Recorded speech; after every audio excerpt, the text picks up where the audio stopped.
Assalamualaikum warahmatullahi wabarakatuh. Metodologi penelitian, sumber data, dan instrumen penelitian. Pengertian sumber data. Sumber data adalah subjek dari mana data dapat diperoleh atau subjek penelitian di mana data menempel. Atau sumber data dapat juga diartikan sebagai subjek dari mana data diperoleh. Itulah sumber data.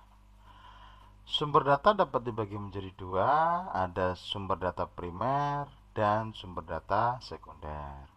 Kemudian sumber data dapat berupa person, place, dan paper misalnya. Kemudian contoh-contoh sumber data dapat meliputi responden, benda, narasumber, peristiwa, tempat atau instansi, dokumen, video dokumenter, dan lain-lain sebagainya. Itu terkait dengan sumber data. Sumber data berarti bisa berasal dari mana saja tergantung dengan topik atau tema atau mungkin variabel penelitian yang ingin diteliti. B. Sumber data primer dan sekunder. Sumber data primer adalah sumber data yang diperoleh secara langsung dengan terjun ke lapangan.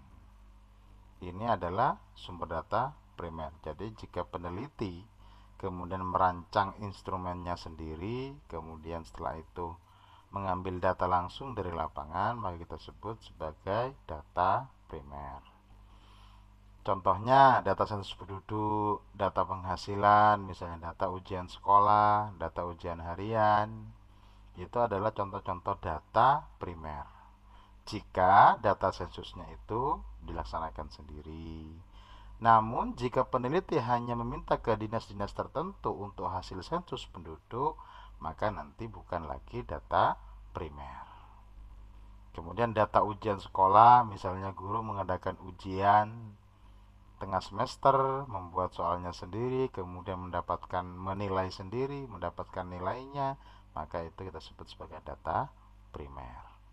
Maka ujian sekolah itu bisa jadi primer, bisa jadi non atau mungkin data sekunder, tergantung cara pengambilan datanya.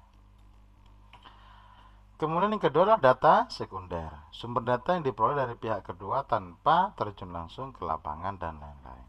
Jadi ada pihak-pihak yang lain yang membantu dalam pengumpulan datanya. Contohnya misalnya indeks harga saham yang tidak perlu kita mengumpulkan sendiri, tapi bisa di-download atau mungkin meminta dari instansi atau lembaga keuangan yang relevan. Kemudian data masyarakat dari pusat data statistik misalnya. Kemudian data ujian nasional hasil UN misalnya, itu adalah data sekunder jika kita ingin meneliti tentang hasil UN. Itu adalah data-data sekunder. Kemudian place, person, dan paper. Nah, sumber data juga bisa berasal dari tempat. Tempat adalah dalam hal ini yang dimaksud berarti sumber data yang bisa memberikan informasi baik dia maupun bergerak. Contohnya yang diam ruangan, wujud benda, warna, kemudian aktivitas kinerja itu adalah yang bergerak. Kegiatan pembelajaran, layanan, dan lain sebagainya. Namun ada yang kedua yaitu adalah person, ya. Selain ada place atau tempat, bisa berupa person atau orang.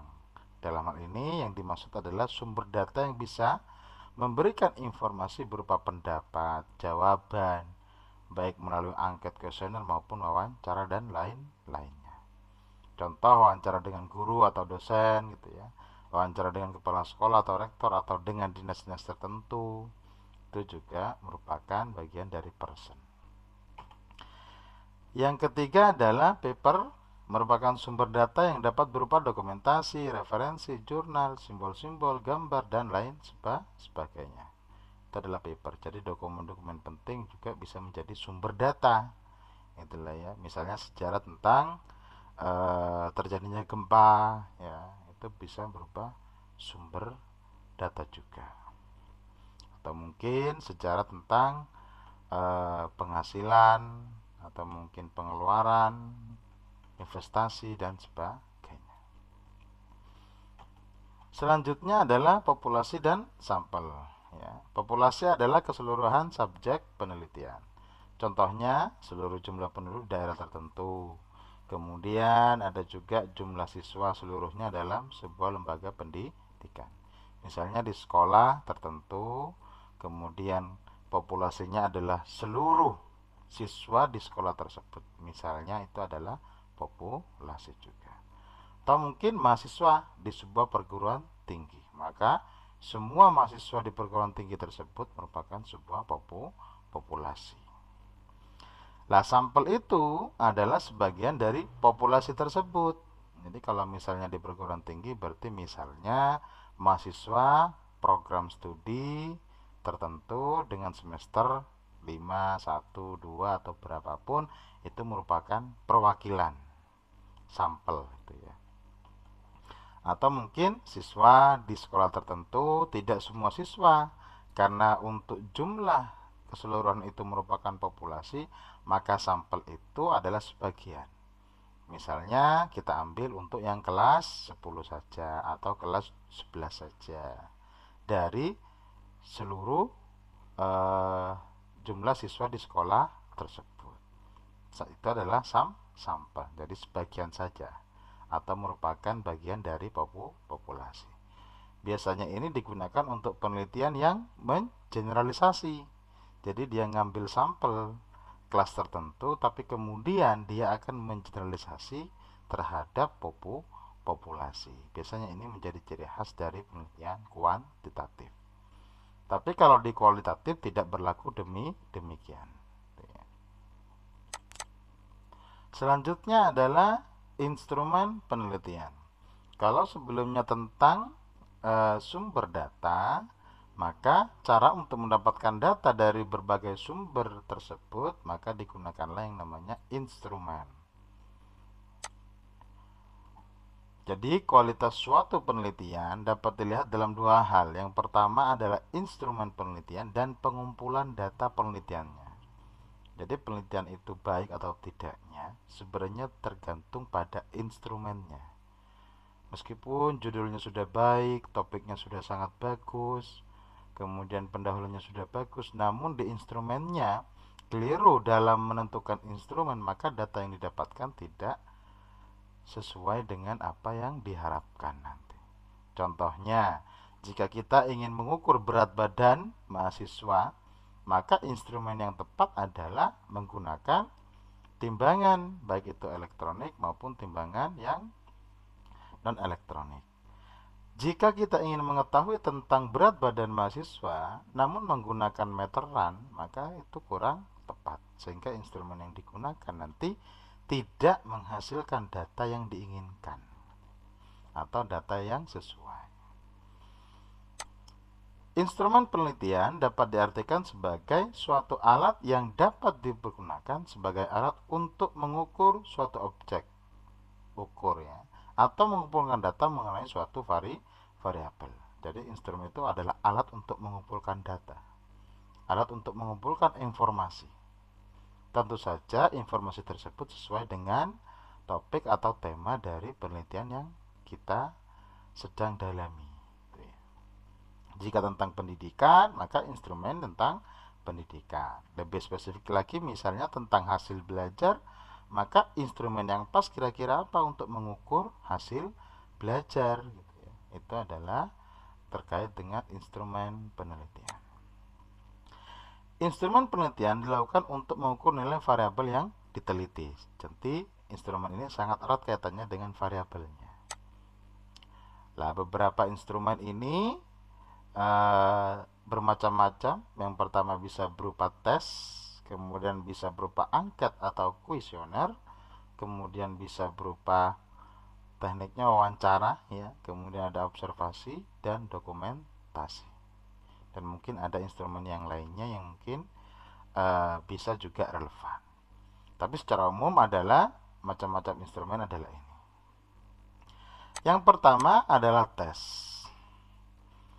Kita sudah sangat sering melaksanakan tes atau apapun, misalnya untuk tingkatan mahasiswa ada tes UTS dan UAS itu merupakan tes. Ya, itu juga merupakan sebuah instrumen. Tes adalah serangkaian pertanyaan atau latihan serta alat lain yang digunakan untuk mengukur keterampilan, pengetahuan, kinerja, dan bakat individu atau kelompok. Macam-macamnya sangat banyak sekali gitu ya. Misal UTS, UAS, ujian nasional, tes kepribadian, tes bakat, tes wawasan kebangsaan. Misalnya kalau dalam sertifikasi dosen ada tes wawasan kebangsaan, kemudian ada tes intelijensia, tes sikap, tes proyeksi, tes minat, tes prestasi, dan lain sebagainya. Jadi sangat banyak sekali untuk macam-macam tes. Ada psikotes juga. UTS dan UAS pun juga merupakan sebuah instrumen yang berbentuk tes ya.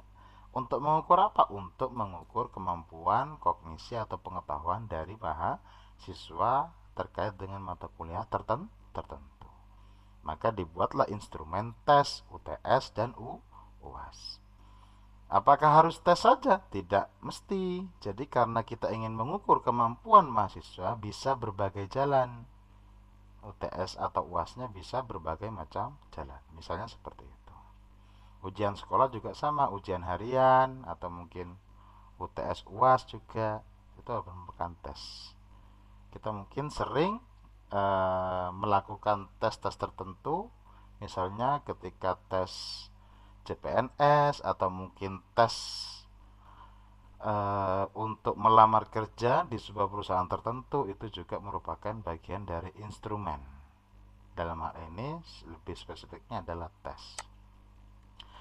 Ini adalah contoh untuk tes bakat misalnya ya. Ada beberapa contoh yang saya adopsi dari beberapa situs web gitu ya atau artikel. Jadi ini ada padanan kata, yaitu ada lampu, gelap. Kira-kira nanti yang sama apa itu tes bakat. Kemudian ada tes IQ. Nah, ini adalah contohnya juga yang saya sadur dari Tokopedia. Kemudian ada psikotes. Ya, ini adalah tes psikotes. Contoh-contoh instrumen. Lah masing-masing contoh ini tentu mempunyai tujuan yang berbeda-beda. Jadi kalau tes IQ ingin mengukur seberapa jauh kecerdasan atau tingkat kecerdasan dari seseorang. Misalnya seperti itu. Tentu punya alasan-alasan tersendiri kenapa tes itu diberikan. Itu mengenai tes. Yang kedua adalah angket atau kuesioner. Angket atau kuesioner adalah sejumlah pertanyaan tertulis yang digunakan untuk memperoleh informasi dari responden. Kata kuncinya adalah pertanyaan tertulis gitu ya. Jadi ada beberapa pertanyaan tapi berbeda dengan tes gitu ya. Kalau tes itu untuk mengukur kemampuan tertentu, tapi kalau angket atau kuesioner itu hanya berpusat pada topik-topik tertentu yang ingin diketahui oleh seorang peneliti. Macam-macamnya angket atau kuesioner itu tergantung berdasarkan, misalnya yang pertama berdasarkan cara menjawabnya. Ada kuesioner terbuka dan tertutup. Kemudian ada juga yang berdasarkan jawaban yang diberikan, ada yang secara langsung, ada yang tidak langsung. Kemudian juga ada yang berdasarkan bentuk, ada pilihan ganda, isian, checklist, rating scale, dan lain sebagainya. Kemudian berdasarkan media yang digunakan, bisa online maupun berupa cetak. Kalau sekarang media-media untuk angket atau survei sudah sangat mudah sekali dengan adanya bantuan Google Formulir misalnya, sehingga bisa dilaksanakan secara online tanpa harus mencetak dan secara langsung bertemu bisa juga. Jadi ini adalah macam-macam dari angket dan kuesioner. Contoh-contohnya mungkin ini adalah kuesioner yang saya buat sendiri terkait dengan pengisian pengukuran setelah pelatihan. Misalnya ada BIMTEK tindak lanjut AKMI 2022. Di mana di sana saya mengisi, kemudian saya meminta peserta pelatihan untuk mengisi angket atau kuesioner terkait dengan evaluasi pelatihan. Yang ingin saya ukur adalah proses pelatihannya berjalan baik, kualitasnya bagaimana, itu yang ingin saya ukur. Sehingga perlu diberikan angket atau kuesioner. Nah, ini adalah dibuat dengan menggunakan Google Form, misalnya seperti itu. Kemudian ada lagi survei kepuasan mahasiswa, bisa juga. Misalnya pernah dulu ada survei kepuasan di tahun 2021-2022 ini ya maksudnya. Terkait dengan kepuasan mahasiswa. Ini juga melalui Google Form. Contoh yang lainnya misal angket siswa, ini adalah angket cetak misalnya ya. Ini adalah angket cetak yang disampaikan ke siswa. Misal terkait dengan siapa yang menyiapkan alat tulis, buku catatan dan buku piket, maka tinggal menceklis saja. Itu terkait dengan angket kuesioner siswa contohnya. Kemudian ada kuesioner minat belajar mata pelajaran matematika misalnya. Nah, ini juga adalah bentuk angket atau kuesioner. Jadi ada yang online, ada yang offline atau mungkin cetak. Kemudian ada checklist, ada yang berbentuk isian tadi. Kalau yang Google Form tadi adalah isian, kalau ini bentuk checklist gitu ya. Sehingga ada keterangannya dari masing-masing checklist ini. SI itu apa, SS itu apa, ada keterangannya semua. Sangat setuju, setuju dan sebagainya. Dan mungkin juga ada pengembangan kuesioner melalui beberapa aplikasi. Misalnya di aplikasi Cerdos itu juga ada angket-angket tertentu yang diberikan, atau mungkin tes juga ada. Itu mengenai angket dan kuesioner. Tinggal nanti kita tergantung penelitian yang diangkat, topiknya seperti apa. Maka angket atau kuesioner jika dipilih menjadi sebuah instrumen, maka disesuaikan, disusunlah pertanyaan-pertanyaan ini berdasarkan topik atau tema penelitiannya. Yang ketiga adalah interview atau wawancara. Interview adalah dialog yang dilakukan oleh pewawancara untuk memperoleh informasi dari terwawancara atau responden misalnya. Jadi interview itu tanya jawab ya. Tanya jawab dua arah dari pewawancara dengan terwawancara. Dialog. Interview dibagi menjadi dua, ada interview terstruktur dan interview bebas. Namun ada lagi yang berbentuk kombinasi. Artinya terstruktur dan bebas. Interview terstruktur merupakan interview yang dilakukan oleh pewawancara dengan membawa sedat pertanyaan lengkap dan terperinci. Artinya sudah persiapan matang, pertanyaannya apa saja sudah tertulis dengan baik gitu ya. Itu adalah interview terstruktur. Namun ada juga interview bebas. Jadi wawancara bebas, yang penting topik-topik intinya itu sudah ditanyakan. Kemudian ada kombinasi dari keduanya. Tentu ada kelebihan dan kekurangan masing-masing. Kalau terstruktur itu sudah jelas ya. Namun kelemahannya nanti kesannya terlalu formal dan sebagainya. Sehingga pihak terwawancara kadang ada rasa terintimidasi dan sebagainya. Itu adalah wawancara. Ini contoh untuk lembar wawancara dengan siswa misalnya seperti itu.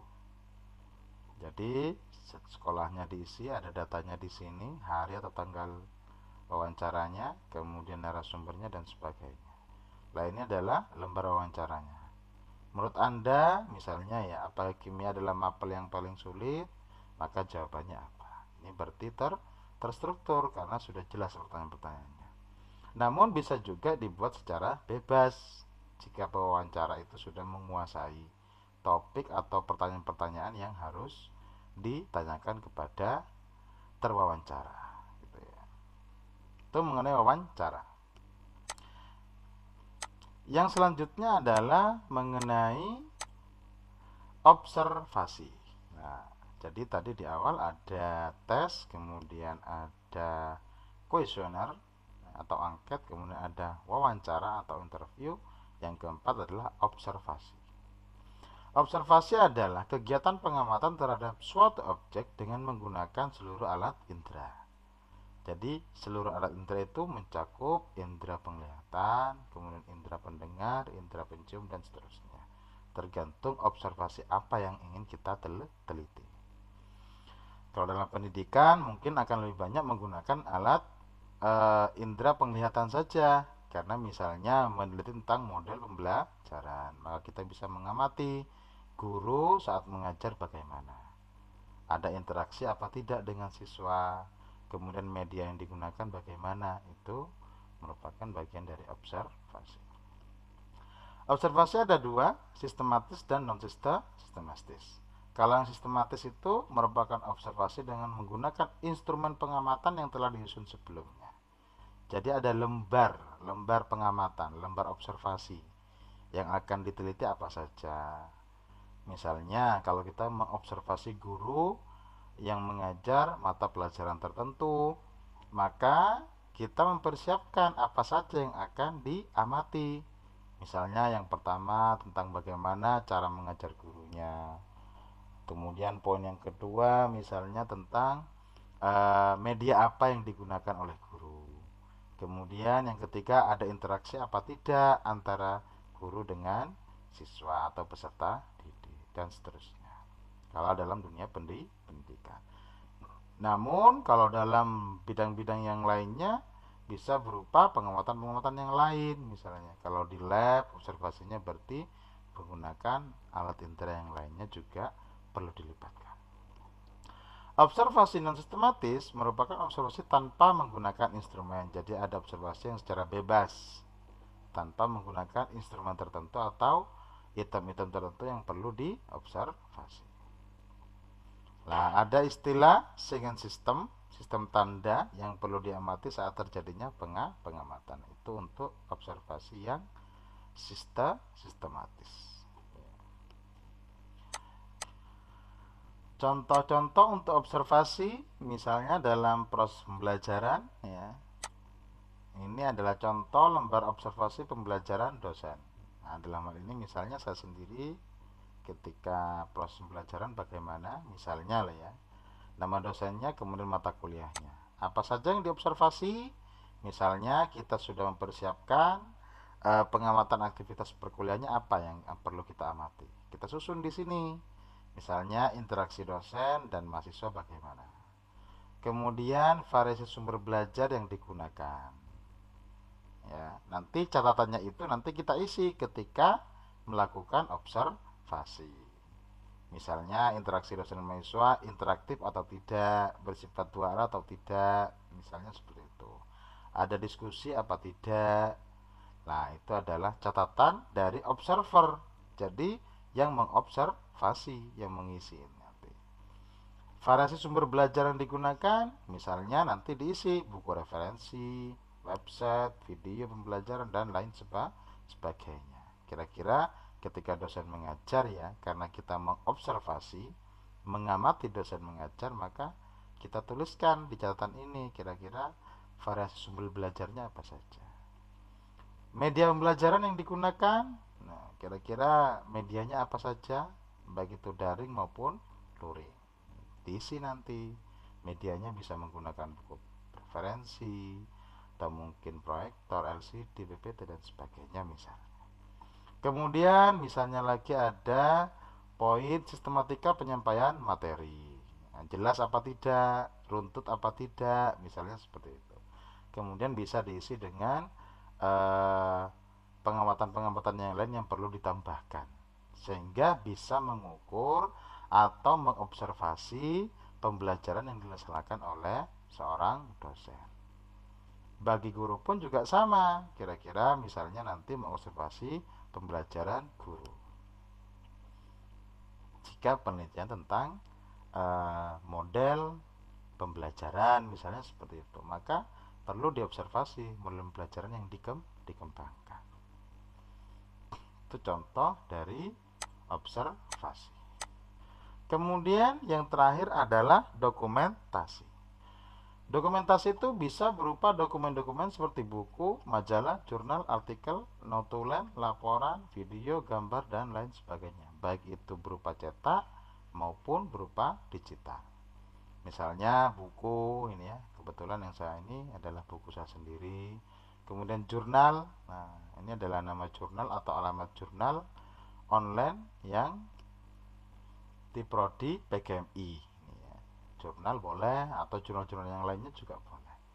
Atau mungkin juga jurnal cetak, tidak harus online. Ya. Itu berupa dokumentasi yang mendukung terhadap penelitian kita. Selain itu juga ada website artikel juga boleh, selama website dan artikelnya itu memang dianggap valid gitu ya. Kemudian video boleh, misalnya video dokumenter atau mungkin video-video dokumentasi yang diadakan oleh sekolah atau direkam oleh sekolah atau lembaga atau tempat yang kita teliti. Termasuk foto-foto kegiatan juga bisa masuk dalam kategori dokumentasi.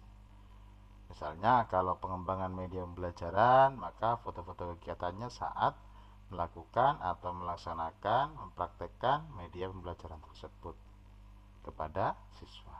Misalnya seperti itu. Ini hanya sebagian contoh terkait dengan dokumentasi. Bisa juga berupa majalah-majalah atau mungkin surat kabar yang mendukung terhadap penelitian kita. Jadi itu adalah berbagai macam dokumentasi.